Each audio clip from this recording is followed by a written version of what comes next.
Boa noite. Boa noite. Depois de 3 anos, Consulta Mundial da Família Salesiana volta a acontecer em Turim.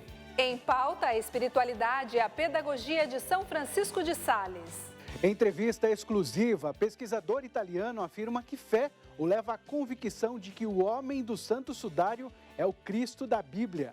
Em Minas Gerais, cidade de Cássia vive a expectativa de grande movimento no fim de semana. Maior santuário do mundo dedicado a Santa Rita será inaugurado no município. Presidente Jair Bolsonaro se encontra com o empresário da tecnologia Elon Musk no interior de São Paulo. Câmara dos Deputados conclui votação da proposta que regulamenta a prática da educação domiciliar no país. Estado americano de Oklahoma aprova projeto de lei que proíbe aborto desde a fecundação. No interior paulista, casal pede a intercessão de Nossa Senhora para viver a caminhada matrimonial. Sepultado em Minas Gerais o corpo do padre Leandro Couto, da comunidade Canção Nova. E cidades se mobilizam para dar assistência às famílias em situação de rua.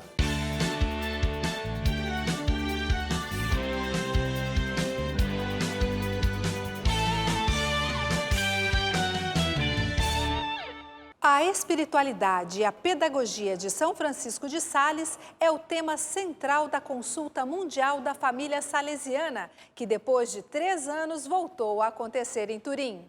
Representantes mundiais dos diversos grupos da família salesiana estão reunidos para um momento de reflexão e partilha de suas realidades, incluindo a Canção Nova, representada pelo vice-presidente Padre Wagner Ferreira. Direto de Turim, as informações com Túlio Fonseca. A Consulta Mundial da Família Salesiana acontece aqui na cidade de Turim, localizada no norte da Itália, especificamente em Valdocco, onde aqui Dom Bosco fundou a Congregação Salesiana. A consulta é animada pelo reitor-mor dos salesianos, Padre Ángelo Fernandes Artimi, que conduz as reflexões deste ano com base na espiritualidade de São Francisco de Sales no 4º centenário da sua morte. No encontro existem momentos de oração, também fraternidade e reflexões sobre o tema proposto pelos salesianos. Estão presentes aqui cerca de 55 pessoas que representam 30 grupos da família salesiana, inclusive Padre Wagner Ferreira, vice-presidente da comunidade Canção Nova, que representa o Monsenhor Jonas Abib neste encontro. Eu conversei com o Padre Wagner, que disse da importância da comunidade Canção Nova se fazer presente na Consulta Mundial da Família Salesiana. É uma oportunidade de encontrar tantos outros carismas que surgiram do carisma de Dom Bosco. E nós, Canção Nova, somos enriquecidos na graça do encontro com tantos outros carismas que brotaram do carisma de Dom Bosco, que nasceu aqui em Valdocco. Na realização da missão da Canção Nova, nós procuramos levar a misericórdia de Deus através da evangelização direta, pelo sistema Canção Nova de comunicação, o anúncio da palavra de Deus. Mas também devemos considerar as obras sociais da Canção Nova, na área da educação, da saúde, não é? Na área também da formação de jovens que precisam também ser orientados para a sua caminhada, para a sua vida profissional. Isso tudo é expressão da misericórdia de Deus e que está profundamente ligado àquilo que é inspiração que também Dom Bosco teve a partir de São Francisco de Sales. Tudo por amor e nada na violência. Já este encontro terá o seu encerramento no próximo domingo com a celebração da Santa Missa aqui na Basílica de Nossa Senhora Auxiliadora, já em preparação também para a festa da padroeira de toda a família salesiana, que será no próximo dia 24 de maio. De Valdocco, Turim, Túlio Fonseca para o Canção Nova Notícias. Agora a gente vem para o Brasil porque a cidade de Cássia, em Minas Gerais, vive a expectativa de um fim de semana movimentado. Isso porque o maior santuário do mundo dedicado a Santa Rita será inaugurado no município. Nós vamos então chamar o repórter Emerson Tersigni, que traz as informações para a gente. Boa noite, como está o clima na cidade, hein, Emerson?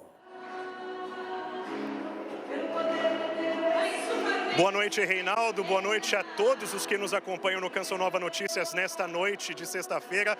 Olha, Reinaldo, nós aqui em Cássia, Minas Gerais, passamos um pouco de frio ontem, mas hoje a temperatura está mais agradável, graças a Deus, e nem o mesmo frio tem sido capaz de desanimar o povo de Deus que participa hoje, nesse momento. Daqui a pouquinho vai começar o último dia da novena em honra a Santa Rita de Cássia, aqui no município de Minas Gerais. E para falar da programação do final de semana, o final de semana semana muito agitado, com muita coisa boa. Eu vou falar neste momento aqui com o Padre Mateus, que é vigário paroquial. Padre, obrigado por aceitar o nosso convite. Por favor, fale da programação deste sábado e também do domingo. Vai ser agitado, não é mesmo?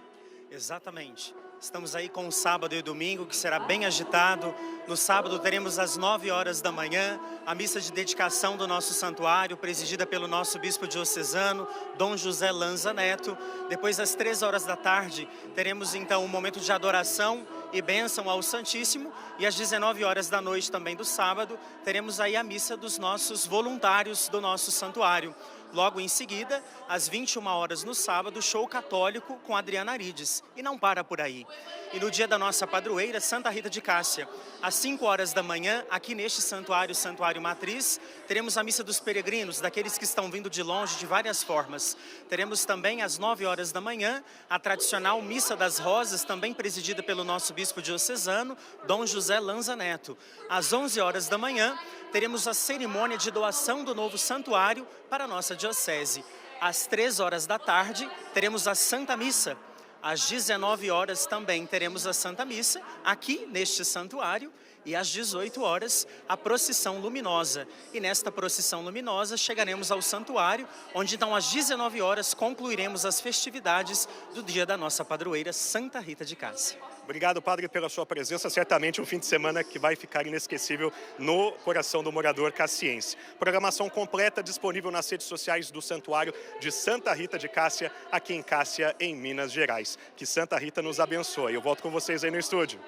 Muito obrigado, Emerson. Boa noite para vocês aí. Boa celebração. Olha, o Ministério das Comunicações anunciou hoje iniciativas tecnológicas para a preservação da Amazônia. Nós vamos a Brasília, então, saber mais com Ronaldo da Silva. Boa noite, Ronaldo.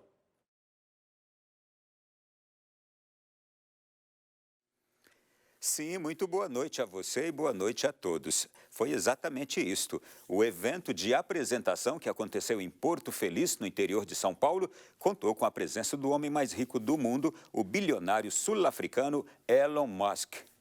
Além da preservação da floresta amazônica com equipamentos tecnológicos que vão ajudar no monitoramento de desmatamentos e incêndios ilegais na região, o ministro das Comunicações, Fábio Faria, também apresentou projetos de conectividade para escolas e unidades de saúde em áreas rurais, comunidades indígenas e locais remotos do país.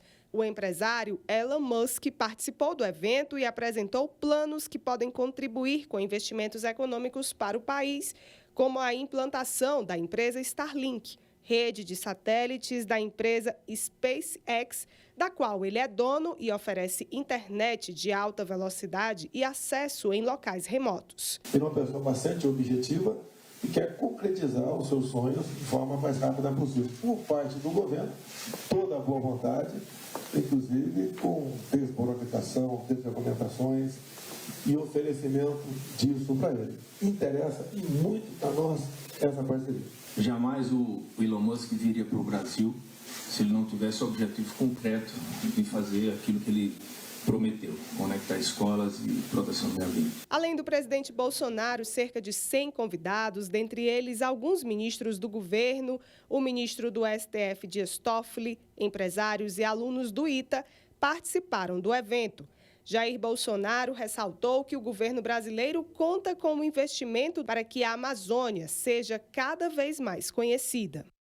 A Câmara dos Deputados concluiu nesta quinta-feira a votação do projeto de lei que regulamenta a prática da educação domiciliar no Brasil.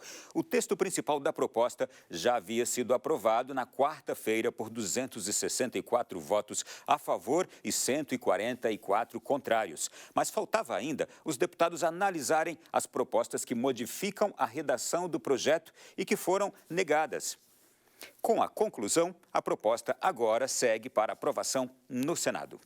O Silvio e a Karen são casados há 17 anos. Pais de 5 filhos, eles resolveram optar pela educação domiciliar há 10 anos.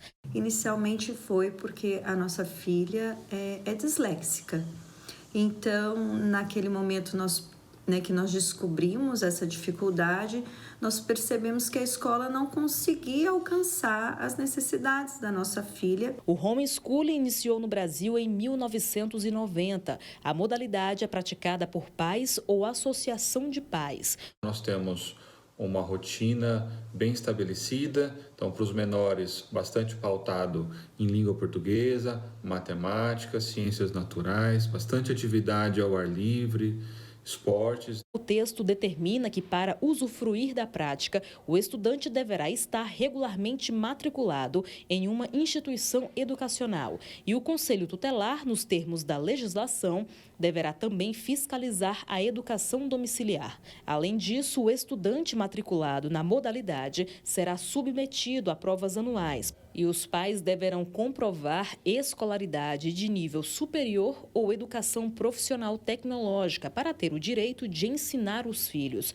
A matéria será enviada ao Senado e, se o projeto virar lei, as regras entrarão em vigor em 90 dias após sua publicação. A nossa luta é a favor da escolha. Um aprendizado personalizado e potencializa e desenvolve talentos e inclinações naturais dessas crianças. O ensino domiciliar é proibido no Brasil por uma decisão do Supremo Tribunal Federal, que em 2018 entendeu não haver uma lei que regulamentasse esse tipo de ensino. Segundo a Associação Nacional da Educação Domiciliar, cerca de 30 mil famílias brasileiras educam seus filhos dentro de casa, mas por falta de regulamentação vivem uma insegurança jurídica. O que nós estamos aprovando aqui é apenas a regulamentação da segurança jurídica para os familiares que já praticam o ensino domiciliar. Entidades sindicais lançaram nesta semana um manifesto público com mais de 400 assinaturas contra a regulamentação da educação domiciliar no Brasil. O documento destaca que a escola é importante para a socialização das crianças e adolescentes. Alguns parlamentares também são contra a prática. As pessoas agora não querem as crianças nas escolas, às vezes não querem que elas se misturem na religião, se misturem, no sentido da raça, da cor, do gênero, das opções sexuais. Querem essas pessoas encarceradas. Muitas já vivem encarceradas em condomínios de luxo. Agora querem encarcelá-las também do ponto de vista das ideias. Mais de 60 países permitem o ensino domiciliar. O Brasil ocupa a 58ª posição no ranking de liberdade educacional. E um dos motivos, um dos critérios para que o país seja educacionalmente livre é que ele não tenha só a educação escolar como opção. Com o objetivo de manter tolerância zero ao álcool na direção, o Supremo Tribunal Federal decidiu manter a punição para o motorista que recusar o bafômetro.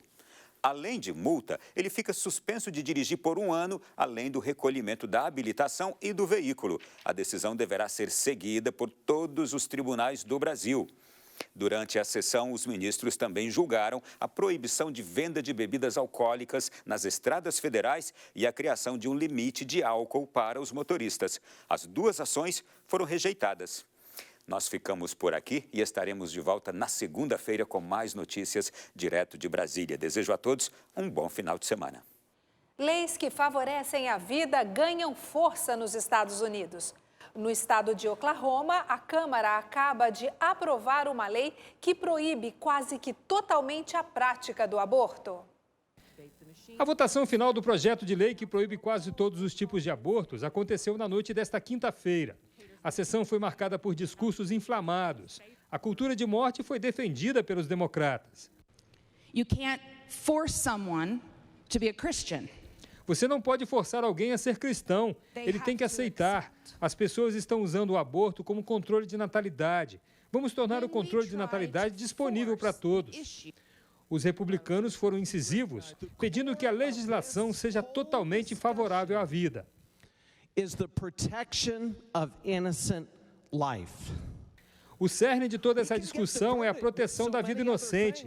Podemos nos distrair com tantas outras coisas que por si só podem ser válidas para a discussão, mas não pode haver nada mais alto ou mais crítico do que a defesa da vida inocente, nascituro. Uma vida inocente merece proteção. O projeto proíbe quase todas as práticas de abortos e permite aos cidadãos processarem qualquer pessoa que ajude mulheres a interromper uma gravidez. A legislação proíbe o aborto a partir da fecundação, com exceções apenas em casos de emergência médica, estupro ou incesto. 89 parlamentares votaram o projeto final, que foi aprovado. A votação em segundo turno na Câmara dos Representantes de Oklahoma terminou com 73 parlamentares votando a favor da vida e 16 que queriam manter a antiga legislação a favor do aborto. O resultado mostra que a maioria entendeu que a vida é prioridade. Para entrar em vigor, o projeto agora precisa ser assinado pelo governador de Oklahoma. Após ser sancionada, essa será a proibição contra o aborto mais restritiva dos Estados Unidos. Reforçamos que a Igreja Católica defende a vida desde a concepção ao seu fim natural. Olha, o mês de maio é tradicionalmente o mais concorrido nas igrejas para casamentos. A motivação é o mês de Maria. Bom, nessa reportagem você vai conhecer a história de um casal do interior de São Paulo que está prestes a vivenciar o grande dia e tem contado com a generosa intercessão mariana para esta caminhada conjugal. Diante da responsabilidade que é o matrimônio, escolher o mês de maio para se casar é, acima de tudo, colocar-se sob a proteção de Nossa Senhora. E mais que isso, sinal de confiança e maturidade para a nova jornada que o casal vai iniciar. Ellen e Bruno irão se casar no dia 21. A escolha foi motivada justamente pela devoção mariana, aquela que, como mãe, ensina e conduz seus filhos a Deus. Toda a nossa devoção a ela mesmo, sempre pedindo, agradecendo, e ela sempre na frente, conduzindo todo esse caminho, então não tem como não ser no mês dela, não tem como. Durante o ano, maio é o mês preferido pelos casais para celebrações matrimoniais religiosas. Mais do que uma tradição, casar-se nos dias de hoje é uma resposta concreta ao amor de Deus, sobretudo nos desafios impostos à família. Sempre foi o meu sonho formar família, eu sempre tive isso comigo, sempre pedi a intercessão de Nossa Senhora para conhecer uma pessoa que também quisesse construir família. E por isso a gente está casando na igreja dela, entendeu? Porque foi as bênçãos dela, eu tenho certeza disso, que ela intercedeu por isso. Devota desde pequena, Ellen realiza anualmente a novena de Nossa Senhora de Fátima. Um dos pedidos que chegou a fazer era o de encontrar uma boa pessoa para construir uma família. A espera valeu a pena. Passou uns anos, eu conheci o Bruno. E o Bruno tem os mesmos princípios e valores que o meu, de querer construir família, de casar e que seja para a vida toda. Nas pequenas coisas você vê ela agindo, você fala, como não acreditar, como você não ter fé, não tem explicação.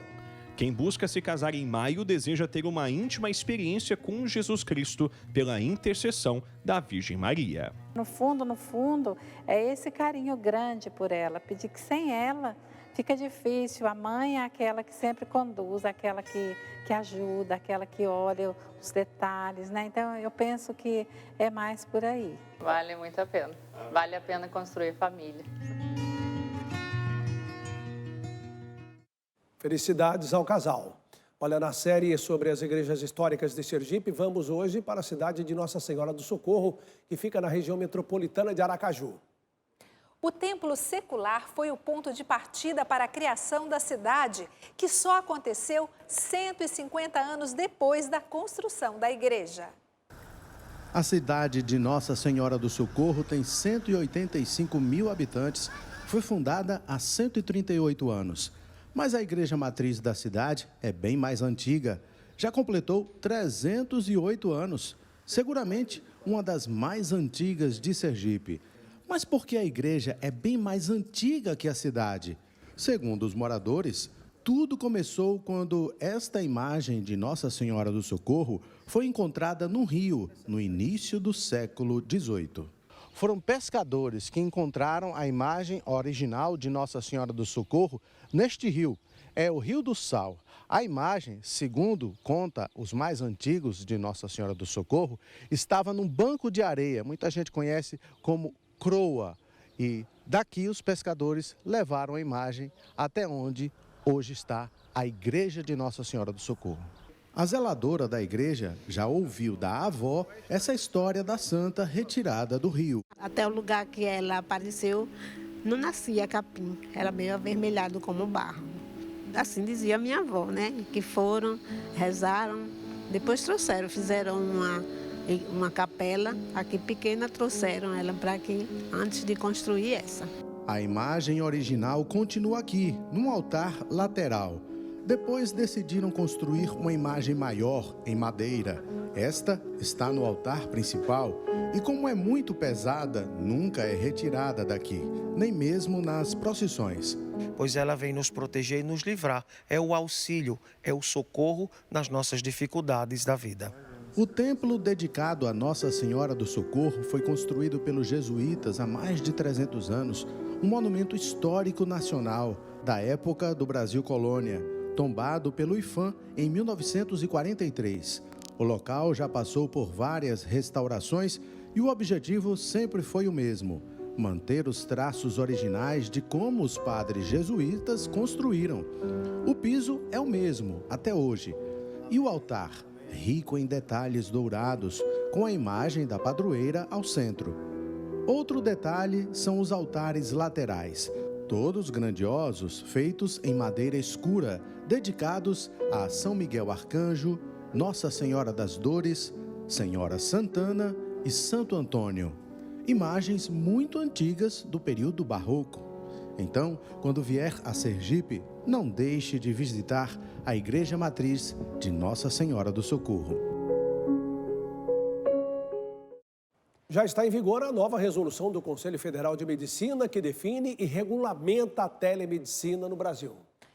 O texto da norma foi discutido entre especialistas e entidades de saúde, buscando a segurança do ato médico e a segurança de dados.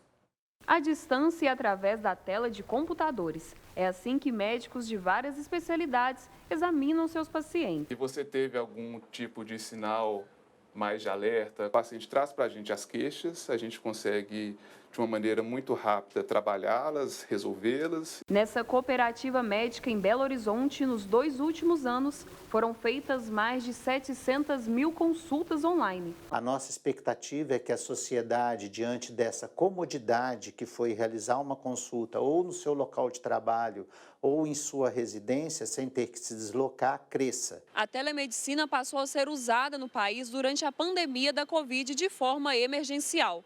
Mas com a nova resolução do Conselho Federal de Medicina, a modalidade passou a ter regras definitivas. Com as novas regras, o médico decide se a consulta será presencial ou online, mas o paciente tem que concordar. Pessoas com doenças crônicas não podem ficar mais de 180 dias sem consulta presencial. As informações, dados e imagens do paciente também devem ser preservados. Ela tem suas vantagens de acesso, principalmente, mas tem que ter cuidados com os seus limites. Então, os princípios fundamentais dela seriam assim: a preservação da autonomia do paciente e do seu médico. O Gabriel teve uma consulta online quando testou positivo para a Covid no ano passado, mas já pensa em usar a modalidade em outras situações. Hoje, por exemplo, se eu precisasse, eu consultaria sim, para fazer pedido de algum exame, alguma coisa, eu acho super válido. A gente sabe que alguns sintomas que são mais tranquilos, né, que seriam as fichas verdes e azuis do pronto atendimento,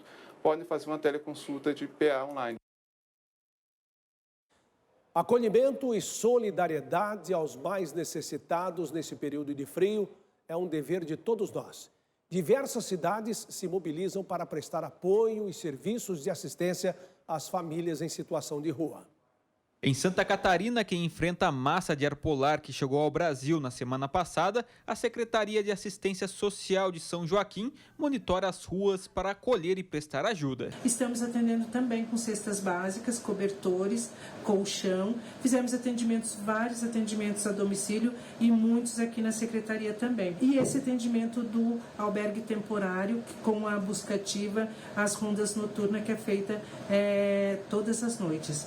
Na capital gaúcha, a Prefeitura de Porto Alegre, junto com a Fundação de Assistência Social e Cidadania, realiza trabalhos de acolhimento, alimentação e banho em um ginásio improvisado na cidade. A Defesa Civil Municipal e do Estado vinham apontando então a situação de ciclone a gente tão logo identificou essa possibilidade, já lançamos mão da perspectiva de estar junto ao poder público e sociedade civil, pensando em estratégias de administrar as vagas de acolhimento à população que porventura viesse a ter interesse em buscar um acolhimento, um subsídio para se proteger. A Mitra Arquidiocesana contribuiu muito para o sustento dessas pessoas que procuraram espaço de acolhimento. A comunidade Fraternidade o Caminho também promove assistência no município. Estamos fazendo uma campanha de arrecadação de roupas, cobertores, meias, tudo aquilo que você puder nos ajudar neste tempo de frio, para doarmos aos pobres, os filhos prediletos.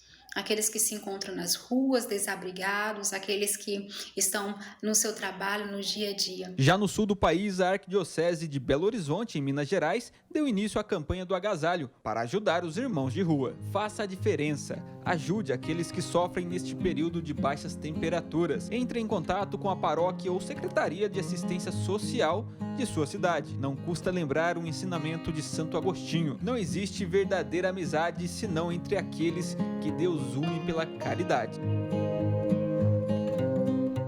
Que bom, né? Agora a gente vai aí com a previsão do tempo, com o Yara Naires, porque no interior da região sul, onde se concentra a massa de ar polar, as temperaturas caíram ainda mais nesta madrugada. Yara, como é que vai ficar o clima neste sábado? Boa noite para você. Boa noite, Reinaldo, Adriana, e boa noite a todos vocês que acompanham o Canção Nova Notícias. Em Santa Catarina, o EPAGRE registrou as temperaturas mais baixas do ano em cidades do Planalto, como em Urupema, que chegou a 5 graus negativos nesta madrugada. Nos últimos dias, a neve e os fortes ventos na região surpreenderam moradores e visitantes.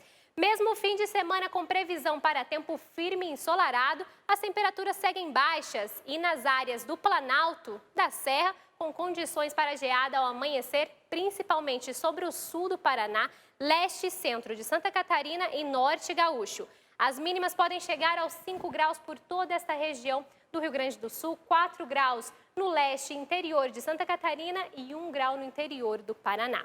No mapa, vemos o tempo firme com presença de sol por toda essa área em amarelo. Mas, mesmo assim, as temperaturas ainda não sobem tanto. No sudeste, há sinais de instabilidade apenas no litoral paulista e fluminense, com chance de chuva passageira. E no litoral capixaba, em que há condições para rajadas de vento.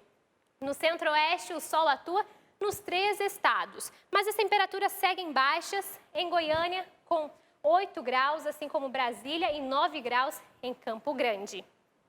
O centro da massa de ar frio começa a se afastar do país a caminho do oceano a partir de domingo, quando as temperaturas começam a subir. O destaque desta vez vai para a costa do Nordeste, onde estacionou uma frente fria, causando instabilidade. A chuva vai atuar forte no interior do Maranhão, Piauí e do Pernambuco, com até 48 milímetros de acumulados de chuva na costa do Nordeste. No domingo, a frente fria se afasta e a instabilidade diminui. No norte, chove nestas áreas em azul, mais concentrada no Pará e no Amapá, com possibilidade de raios. E uma última informação para quem está a caminho da Canção Nova para participar do evento deste fim de semana da Obra de Maria. E podem trazer o agasalho porque os termômetros não vão passar dos 22 graus no sábado. E no domingo as temperaturas variam entre os 23 e 9 graus. Bom fim de semana a todos, eu volto com vocês. Bom fim de semana para você, Yara. E agora nós vamos a São Paulo com Rodrigo Luiz, que fala da expectativa dos devotos de Nossa Senhora em um santuário da capital paulista. Boa noite, Rodrigo.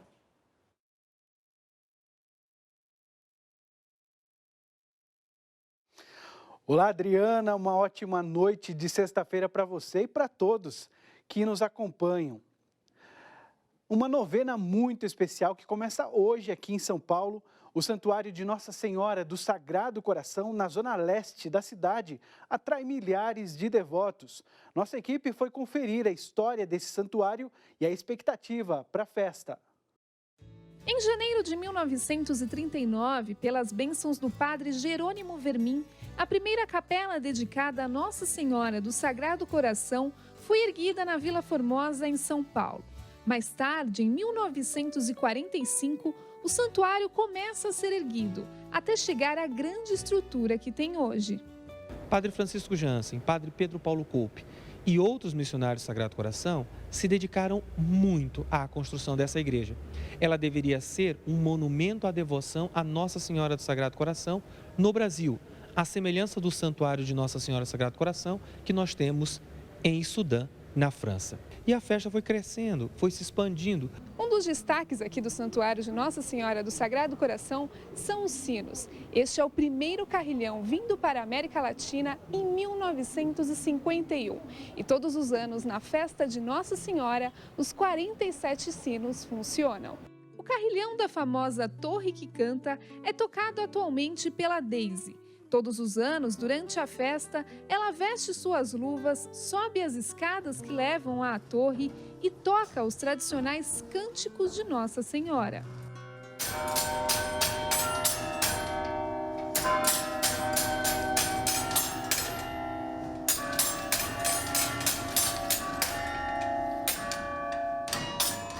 Levar o canto de Maria ao som dos sinos para essas pessoas que chegam e também para a nossa, né? Para a nossa região, é muito gratificante.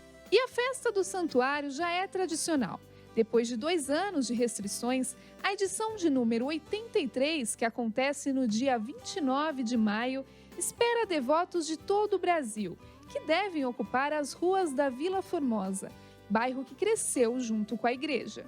Estamos esperando muitos romeiros nesta festa e que, sobretudo, Jesus Cristo, pela intercessão da sua mãe, seja louvado, seja referenciado no nosso santuário.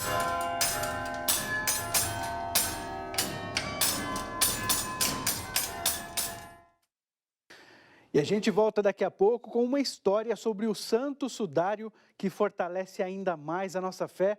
Mas antes, vamos falar da nossa campanha de maio, porque a Canção Nova tem como meta promover a vida e a família. Isso acontece porque muitos irmãos contribuem com esta obra de evangelização. Não é mesmo, Adriana? Isso mesmo. Obrigada, Rodrigo. Até já. E nós estamos com 62% de nossa meta na campanha do projeto Dai-me Almas deste mês de maio. E contamos com você. Ajude a multiplicar o bem e a fazer a diferença na construção da paz. Acesse clube.cançãonova.com e escolha a melhor forma de realizar a sua doação. Obrigada por sua generosidade e comprometimento. Sepultado hoje na cidade de Borda da Mata, interior de Minas Gerais, o corpo do padre Leandro Couto, da comunidade Canção Nova. O sacerdote faleceu ontem, após um quadro de cianose central, isto é, quando acontece uma baixa concentração de oxigênio no sangue. O Regional Leste 1 da CNBB, através de seu presidente, Dom Pedro Luiz Strignini, enviou nota lamentando profundamente o falecimento do sacerdote. Também, por meio de nota, o bispo da Diocese de Leopoldina, Dom Edson José Oriolo, que acompanhou a trajetória vocacional do padre Leandro, lamentou a morte do sacerdote e destacou o seu modo de ser e constante prática de oração. Nós vamos chamar agora Rodrigo Luiz em São Paulo, porque ele tem informação de um novo estudo sobre o Santo Sudário. Rodrigo, é com você. Oi, Reinaldo César, é verdade. E olha que interessante. Um novo estudo científico sobre o Santo Sudário atesta que o tecido tem cerca de 2.000 anos, portanto, da época de Jesus Cristo. Apesar dos resultados, o manto que, segundo a tradição, envolveu o corpo de Cristo, continua a desafiar cientistas. O pano de linho, com cerca de 4 metros de comprimento por 1 metro de largura, é o objeto arqueológico mais investigado da história. Relatos históricos indicam que, no início, o tecido ficou sob os cuidados de Maria, depois dos apóstolos. O Evangelho de João narra que no Santo Sepulcro, o lenço da cabeça estava dobrado e separado das faixas de linho que envolviam o corpo de Jesus. No ano 313 d.C., em Constantinopla, a imperatriz Pulquéria fez construir a Basílica de Santa Maria dos Balchernes para guardar os panos mortuários de Jesus. Por volta de 1300, o Santo Sudário foi levado para a Europa e passou a ser documentado. Entre 1357 a 1993, o sudário foi custodiado pela família Savoia, uma família italiana que depois doou o tecido ao Vaticano. O primeiro registro fotográfico do sudário foi feito em 1898 pelo advogado italiano Secondo Pia.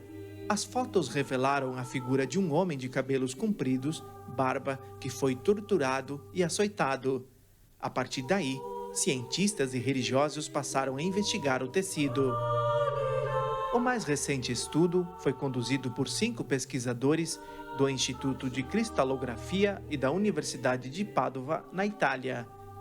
Em laboratório, eles analisaram cerca de 1 milímetro do pano. Por meio da técnica de dispersão por raio-x, eles avaliaram o envelhecimento natural da celulose do linho. E a conclusão é que o tecido é do tempo de Jesus. Fazendo esse cálculo através de raio-x, concluímos e podemos determinar que o sudário é do primeiro século depois de Cristo, confirmando todos os outros estudos, exceto o de carbono 14, do qual, porém, encontrei a explicação. Fiz uma publicação recentemente na qual confirmo o resultado proposto por Phillips em 1989, que confirmaria a presença de uma forte radiação que converteu os átomos presentes no linho em carbono 14. Por isso, o resultado falsificou a data.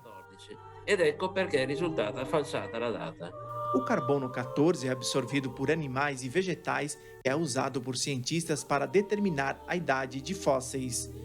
O estudo de carbono 14, feito em 1988, indica que o sudário foi confeccionado entre 1260 e 1390 d.C. No entanto, cientistas questionam a precisão dos resultados. O Santo Sudário é uma das relíquias do cristianismo mais estudadas pela ciência em diferentes períodos. O tecido de linho une fé e ciência há cerca de 2000 anos. A ciência tem evidências, mas a fé tem convicção de que o rosto estampado no pano é de Jesus ressuscitado. São mais de 23 anos que estudo o sudário. Comecei estudando a partir do ponto de vista científico, mas depois de certo tempo percebi que era necessário fazer o confronto entre sudário e o evangelho. Encontrei a plena compatibilidade entre o que se apresenta na Bíblia e no sudário. Portanto, tenho certeza, não posso demonstrá-lo do ponto de vista científico, mas pessoalmente tenho certeza de que o sudário tem o rosto e o corpo de Jesus Cristo ressuscitado. O Santo Sudário está na Catedral de Turim, mas réplicas do tecido podem ser vistas em outros locais. Na paróquia Nossa Senhora da Consolação, em São Paulo, é possível contemplar o sudário. O pároco, Padre Alessandro Bourbon, é descendente da família Savoia, que por séculos foi guardiã da relíquia. Para ele, o novo estudo trouxe algumas convicções a respeito do sudário. E nesse sentido, esse novo estudo, por datação por raio-x, veio a trazer uma novidade, porque ele efetivamente, a conclusão é que esse tecido foi datado na época de Cristo, 2000 anos atrás. Provavelmente é uma técnica mais avançada do que a do carbono 14, pela sua metodologia, sua maneira de aproximar, em decorrência do que nós temos hoje à disposição, de todos esses materiais, dessas técnicas novas que surgiram. Então, estamos muito otimistas, eu acho, com relação a essa nova descoberta, essa nova técnica aí que foi aplicada ao Santo Sudário. E é assim, nessa contemplação do mistério da nossa fé, que a gente encerra a nossa participação daqui do estúdio da cidade de São Paulo. Bom fim de semana a todos, Deus abençoe vocês. Obrigado, Rodrigo, boa noite, bom descanso e um bom fim de semana. O Canção Nova Notícias fica por aqui, reveja as reportagens no site noticias.cançãonova.com. Assista daqui a pouco, às 8 horas, a transmissão da Santa Missa que abre o acampamento de oração Obra de Maria. Uma ótima noite para você e um excelente final de semana. Boa noite e aproveite o fim de semana com alegria, responsabilidade, esperança, fé. Paz para você.